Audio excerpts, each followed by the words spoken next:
இன்னைக்கு நம்ம ரெட்ரோ ரெசிபீஸ்ல நான் ஃபாலோ பண்ணிட்டு வர ஃப்ரிட்ஜ் ஆர்கனைசேஷன் டிப்ஸ் தாங்க உங்ககிட்ட ஷேர் பண்ண போறேன்.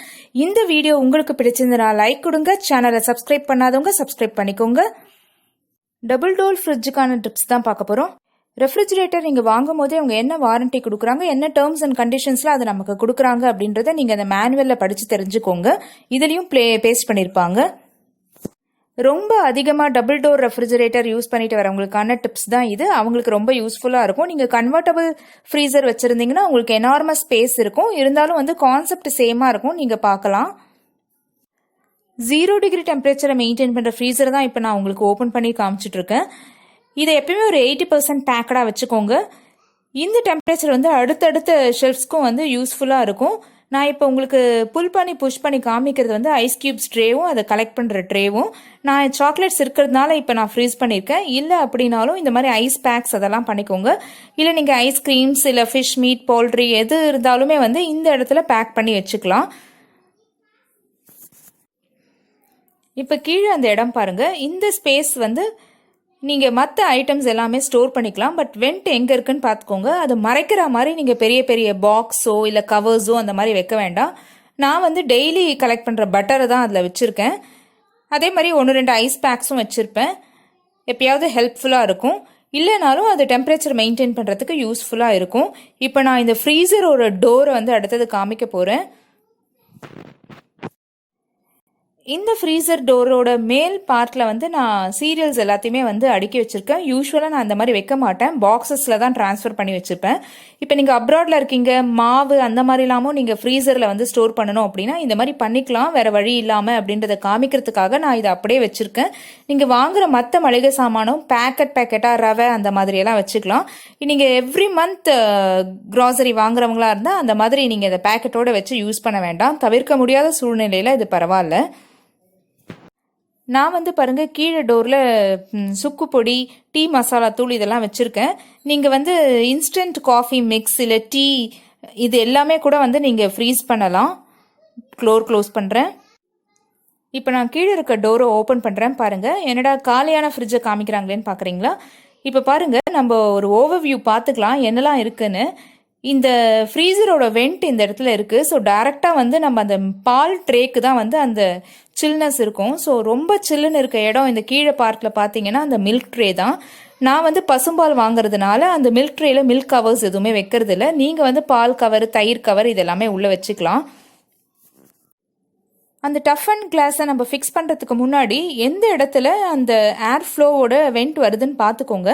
அதுக்கு ஏற்ற மாதிரி நீங்கள் ஷெல்ஃப்ஸை நீங்கள் பில்ட் பண்ணிக்கிட்டிங்கன்னா உங்களுக்கு ஈஸியாக இருக்கும். அதில் இருக்க ஃபுட் எல்லாமே ஃப்ரெஷ்ஷாக இருக்கும். நிறைய நம்ம அப்படியே அடைச்சிட்டோம் அப்படின்னா அதோட நியூட்ரிஷனல் வேல்யூ. மில்க் ட்ரேக்கு கீழே தான் நான் மாவு, பால், தயிர் எல்லாமே வச்சுப்பேன். ஸோ இந்த இடத்துல தான் நான் அந்த டஃப் அண்ட் கிளாஸை பிளேஸ் பண்ணியிருக்கேன். அந்த வெண்ட் பாருங்கள், 4 வெண்ட்லேருந்தும் எனக்கு ஏர் ஃப்ளோ இருக்கணும். லைட்டிங்கும் கரெக்டாக இருக்கணும். ஈவனாக அந்த ஏர் ஃப்ளோ இருக்கணும் அப்படின்றதுனால இந்த டஃப் அண்ட் கிளாஸே நல்ல சில்னஸ் கொடுக்கும். இது மேலே நீங்கள் லைனர்ஸ் எல்லாம் போட்டு அந்த டெம்பரேச்சரை மாற்றிடக்கூடாது. அதே மாதிரி நிறைய ஸ்டோர் பண்ணணும் அப்படின்றதுனால நிறைய பிளாஸ்டிக் பேஸ்கெட்ஸ் எல்லாம் உள்ளே போட்டுறாதீங்க. அதோட டெம்பரேச்சர் டெஸ்டிங் லெவல்ஸ் எல்லாமே இந்த டஃப் அண்ட் கிளாஸ்க்கு தான் பண்ணியிருப்பாங்க. பால் பாருங்கள், நான் பக்கத்தில் வைக்கல. இந்த கார்னரில் ஒன்று, அந்த கார்னரில் ஒன்று வச்சுருக்கேன். அதே மாதிரி மஷ்ரூம் வாங்கினதையும் இந்த இடத்துல வச்சுருக்கேன். தயிர் அங்கே வச்சுருக்கேன். மாவு என்கிட்ட இப்போ இல்லை. மாவு இருந்ததுன்னா மாவையும் நான் இதில் தான் வைப்பேன். அப்போ அந்த இடத்துக்கு ஏற்ற மாதிரி அந்த பாத்திரத்தை மாற்றி ஃபிக்ஸ் பண்ணி வச்சுப்பேன். அந்த லைட்டிங்கும் நமக்கு வரணும். 4 இடத்துலேருந்து ஏர் ஃப்ளோவும் இருக்கணும். நெக்ஸ்ட் ஷெல்ஃபும் பாருங்கள், எனக்கு அந்த வெண்ட் கரெக்டாக க்ளோஸ் ஆகிற மாதிரி நான் அந்த டஃப் அண்ட் கிளாஸை ஃபிக்ஸ் பண்ணியிருக்கேன். இதில் நான் லெஃப்ட் ஓவர்ஸ் ஏதாவது இருந்ததா அதை ஸ்டெயின்லெஸ் ஸ்டீல் பாக்ஸில் போடுவேன். அப்போ ஈஸியாக இன்னும் கூலாக இருக்கும். அப்புறம் இந்த பட்டாணி, துவரை அந்த மாதிரி ஏதாவது இருந்ததுன்னா அதை வைப்பேன். இந்த மாதிரி நீங்கள் அரேஞ்ச் பண்ணாதீங்க. அப்போ உங்களுக்கு காற்றும் வராது, வெளிச்சமும் வராது. ஸோ அதுக்கு ஏற்ற மாதிரி அந்த இடத்த விட்டுட்டு இந்த பாக்ஸஸ் அரேஞ்ச் பண்ணுங்கள். வெஜிடபிள் ட்ரேக்கு மேலே இருக்க அந்த இடத்துல பாருங்கள், நான் பூ இதெல்லாம் ஸ்டோர் பண்ணுவேன். நிறைய வெஜிடபிள்ஸ் இல்லை ஃப்ரூட்ஸ் என்னைக்காவது வாங்கிட்டோம் அப்படின்னா தக்காளியும் ஃப்ரூட்ஸும் மட்டும் இந்த இடத்துல நான் ஸ்டோர் பண்ணிப்பேன். அதே மாதிரி நடுவில் இருக்க இடத்த விட்டுட்டு மற்ற இடத்துலலாம் என்னைக்காவது ஒரு நாள் டோட்டல் ஃப்ரிட்ஜை டம்ப் பண்ணுற மாதிரி இருக்கும். அது மந்த்லி ஒன்ஸ் அந்த மாதிரி தான் நடக்கும். எப்பயுமே ஃப்ரிட்ஜில் ஃபுல்லாக ஸ்டோர் பண்ணி வச்சிடாதீங்க. இந்த மாதிரி லைட்டை மூடியோ காற்றே வராது, ஏர் சர்க்குலேஷனே இருக்காது. அப்புறம்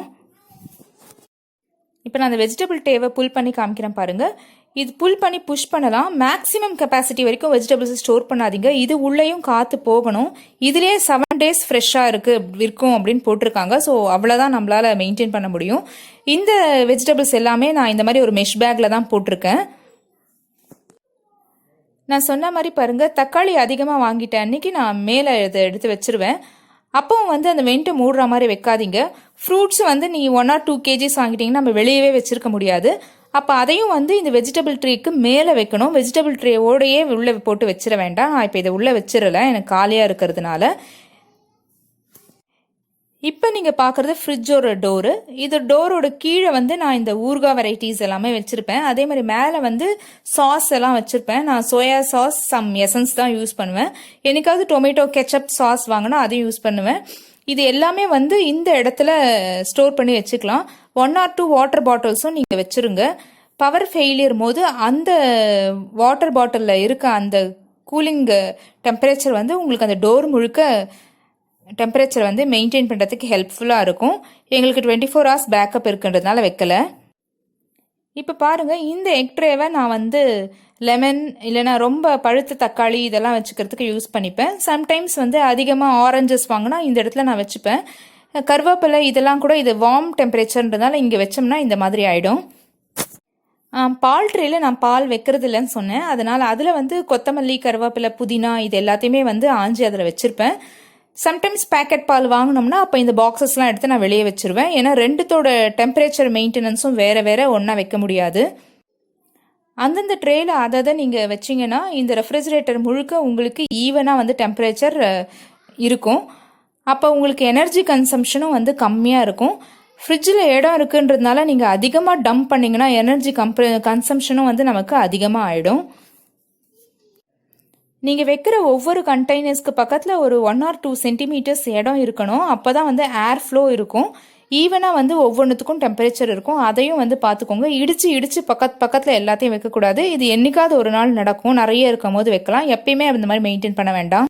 நான் ஃப்ரிட்ஜோட ஹேண்டில் கூட நான் அந்த கவர் போடலைங்க. அது ரொம்ப அழுக்காயிடும் நம்ம இதை ப்ரிவென்ட் பண்ணுறதுனால. ஸோ இந்த டிப்ஸ் எல்லாமே உங்களுக்கு யூஸ்ஃபுல்லாக இருக்கும்னு நம்புகிறேன். 225 liters ஃப்ரிட்ஜ் அப்படின்றதுனால மொத்த பேண்ட்ரி ஷெல்ஃப் மாதிரி அப்படியே டம்ப் பண்ணணும் அப்படின்ற அவசியம் கிடையாது. ரொம்ப அவசியமானதை மட்டும் ரெஃப்ரிஜரேட் பண்ணுங்க. இப்போ நான் ஃப்ரிட்ஜுக்கு மேலே போட்டிருக்க கவர் இது. அதோட சைடில் பாருங்கள், நான் அந்த காயெல்லாம் போட்டு வைக்கிற மெஷ் பேக்ஸ் எல்லாமே மடித்து வச்சுருப்பேன். சில கவர்ஸும் அதில் இருக்கும். இதை மட்டும்தான் நான் அது பக்கத்தில் வச்சுருப்பேன். இந்த டோர் வந்து ரொம்ப சூடாக இருக்கும். நீங்கள் தொட்டு பார்த்தீங்கன்னா இந்த ஃப்ரிட்ஜோட இந்த பக்கம் தான் அந்த ஹீட் எக்ஸாஸ்ட் ஆகும், சூடாக இருக்கும். நீங்கள் தொட்டு பார்த்தீங்கன்னா இது நம்ம பிளேஸ் பண்ணியிருக்க இடமும் இந்த கை போகிற அளவுக்கு கேப் இருக்கணும். ஃப்ரிட்ஜு உள்ள திங்ஸ் ஆர்கனைஸ் பண்ணுற டிப்ஸ் உங்களுக்கு பிடிச்சிருந்தா லைக் பண்ணுங்கள். இந்த வீடியோவை மற்றவங்களுக்கும் ஷேர் பண்ணுங்கள். சேனலை இது வரைக்கும் சப்ஸ்கிரைப் பண்ணலன்னா கீழே இருக்க ரெட் கலர் பட்டனை அழுத்தி சப்ஸ்கிரைப் பண்ணுங்கள். பக்கத்தில் இருக்க பெல் பட்டனையும் ஆன் பண்ணிக்கோங்க. ஃப்ரிட்ஜோட எனர்ஜி கன்சம்ஷன் பற்றி தெரிஞ்சுக்கணும் அப்படின்னா கீழே கமெண்ட் பண்ணுங்கள். Thank you.